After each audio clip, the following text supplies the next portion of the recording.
Have you ever wondered why we feel such a strong need to constantly explain ourselves? Why we try to justify every choice, every step, every silence? And more importantly, what do we lose by saying too much? In the world of men, the one who talks all the time loses the right to be taken seriously. This sentence could have easily come from the mouth of a modern executive, but in fact, it holds the essence of the mind of Niccolò Machiavelli, the 16th century Florentine thinker who still terrifies the naive and fascinates strategists to this day.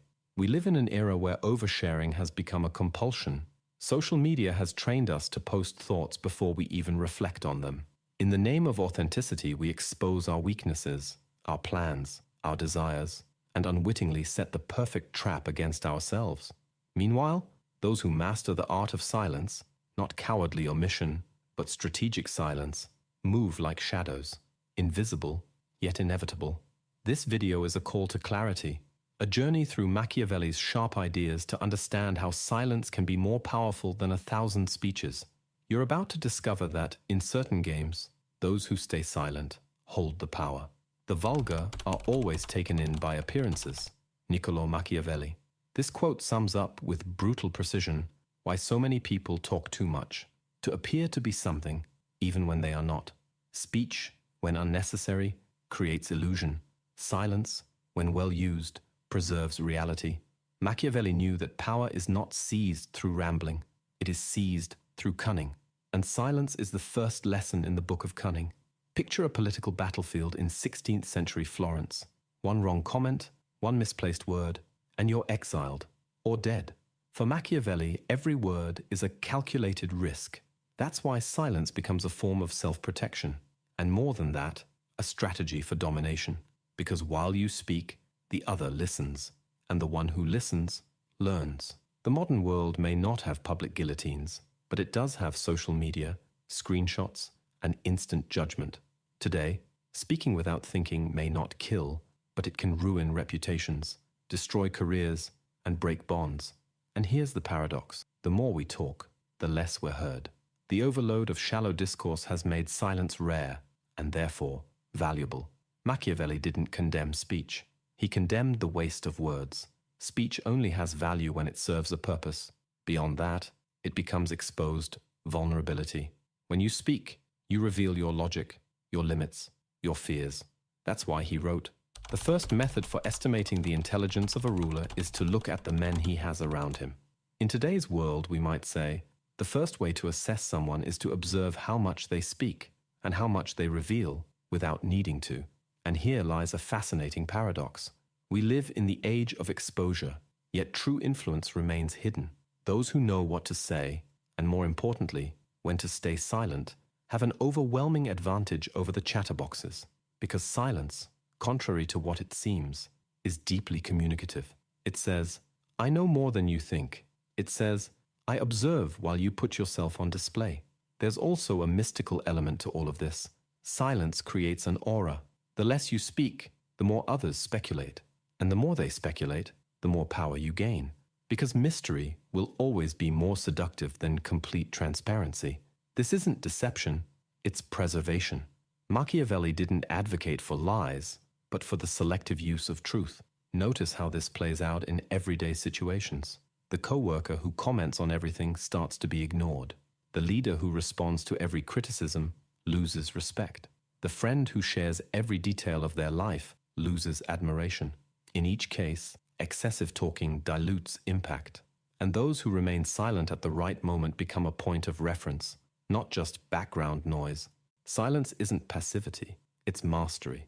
It's the conscious decision not to reveal your cards while everyone else is laying theirs on the table.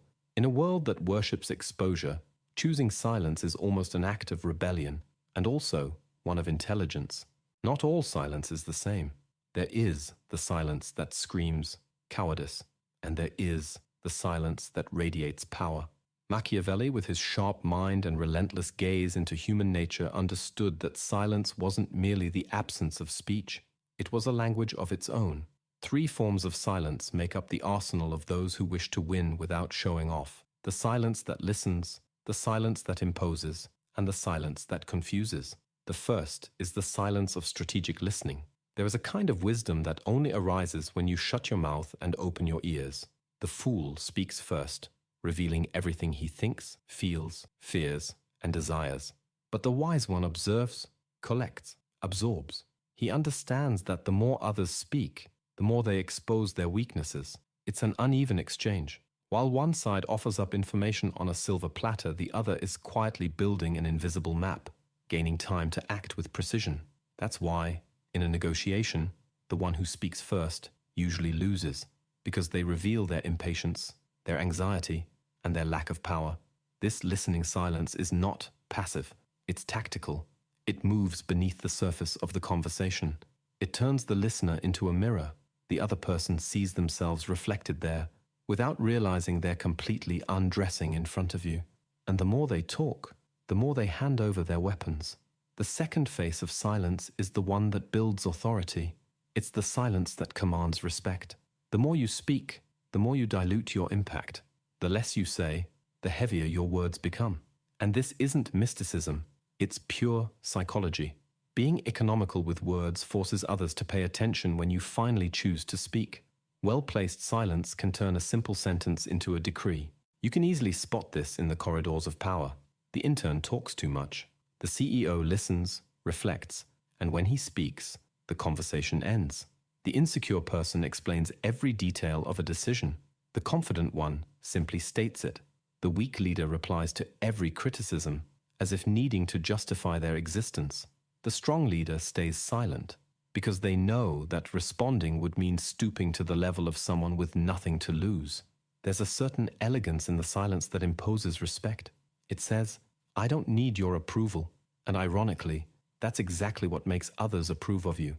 It's an absence that dominates. Finally, the third face of silence is the most unsettling, the silence of ambiguity. Sometimes the best way to maintain control is to let others imagine whatever they want.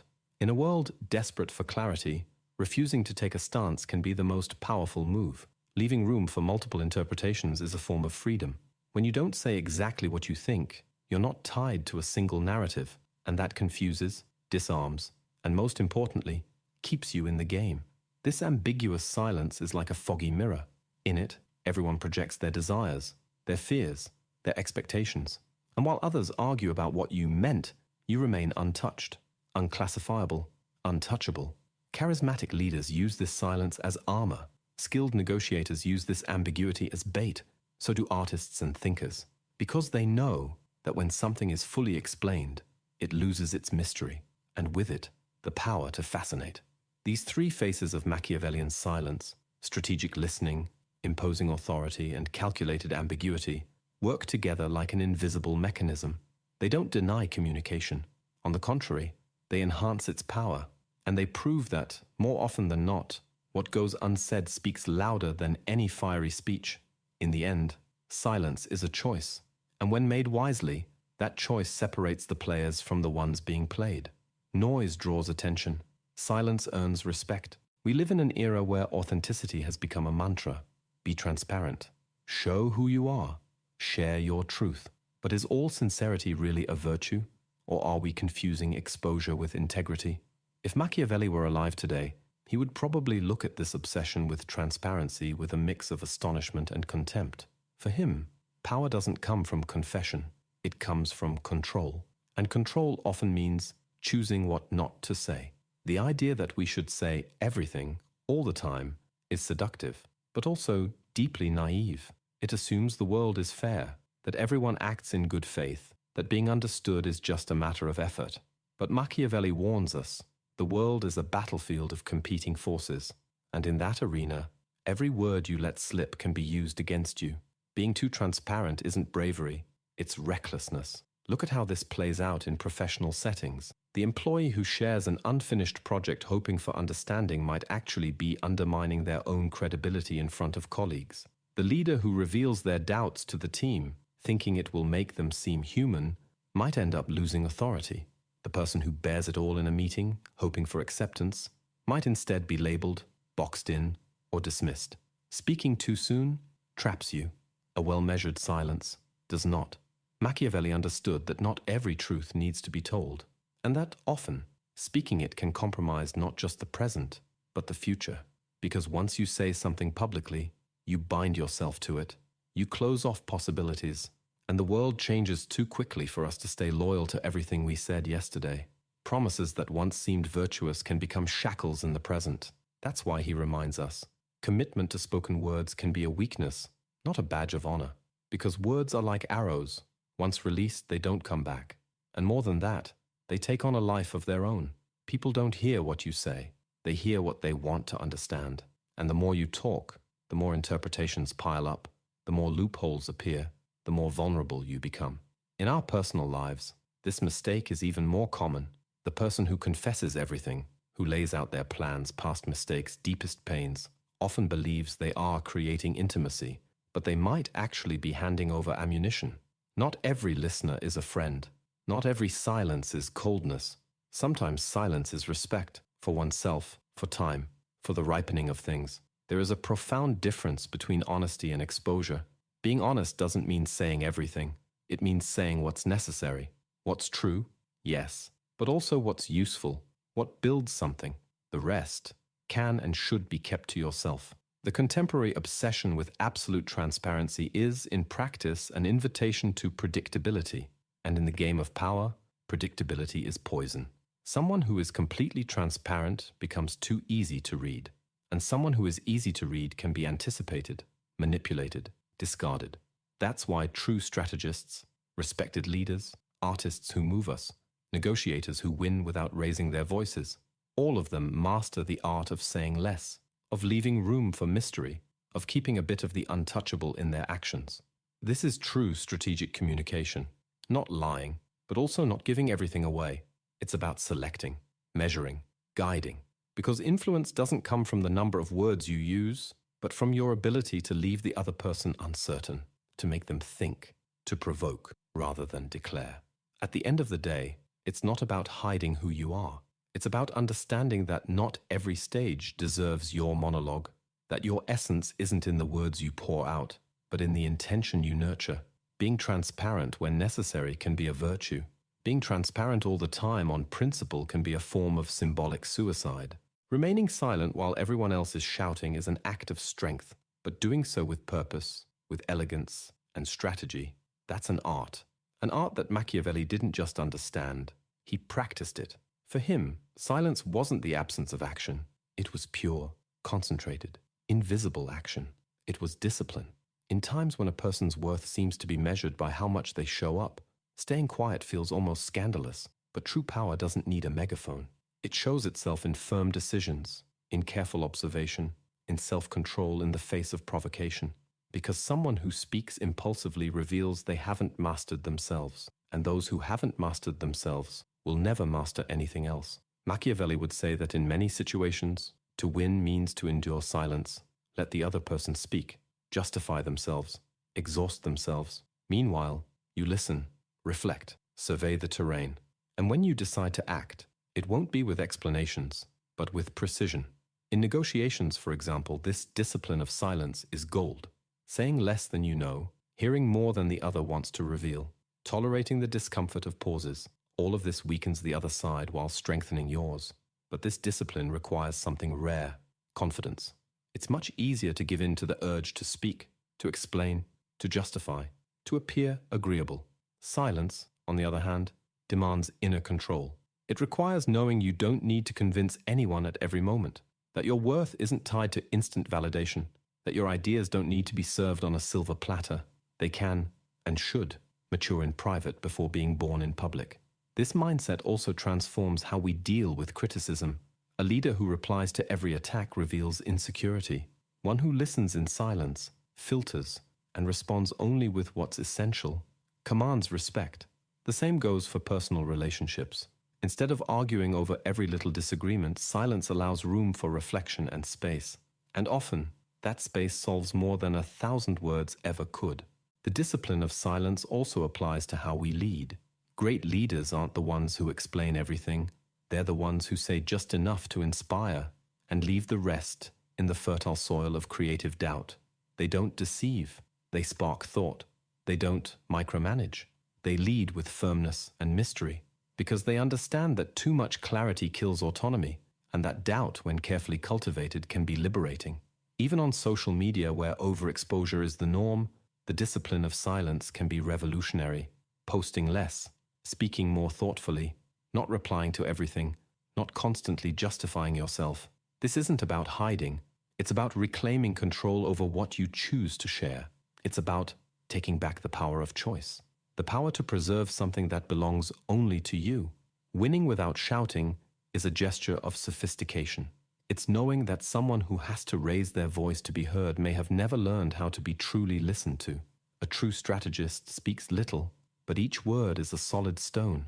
Each pause, an invitation to interpretation. Each silence, an invisible strike. Machiavelli teaches us that true strength doesn't lie in appearing strong. It lies in knowing when to show nothing at all. It lies in watching others descend into chaos without getting drawn in. It lies in walking at your own pace while everyone else runs aimlessly. And perhaps that's the greatest lesson of all.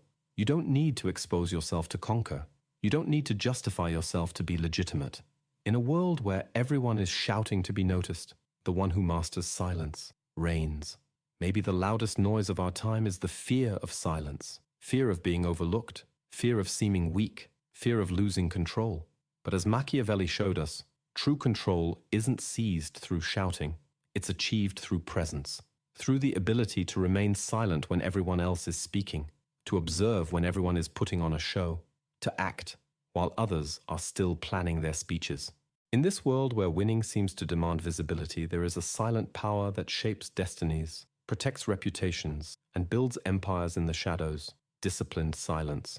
Not the silence of conformity, but the silence of mastery. The silence of someone who doesn't need to prove anything, of someone who is already ahead, even when they appear still. Maybe the secret isn't to say more, or even to say it better.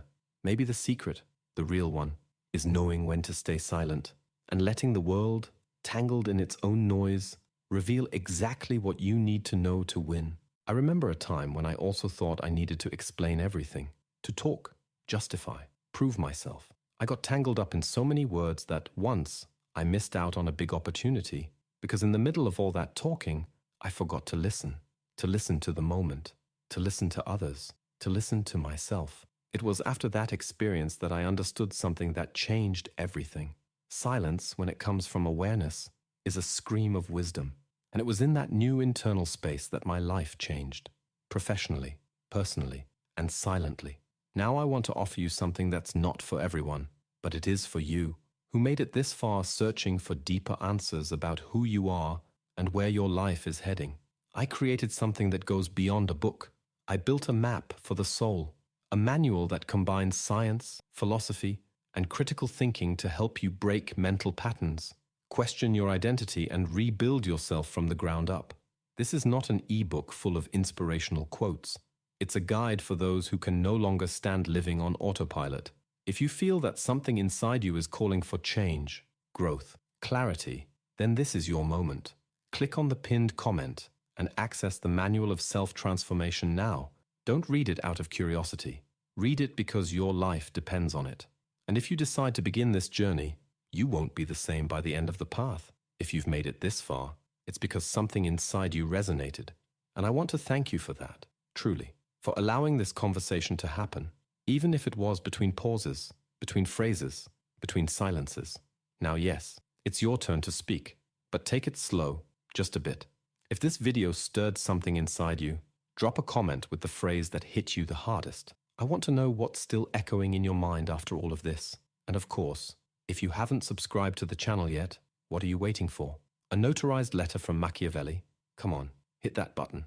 And those videos showing up on your screen right now. I'm not going to spoil the topic, but I'll tell you this. They contain ideas some people would rather you never discover. Click and find out.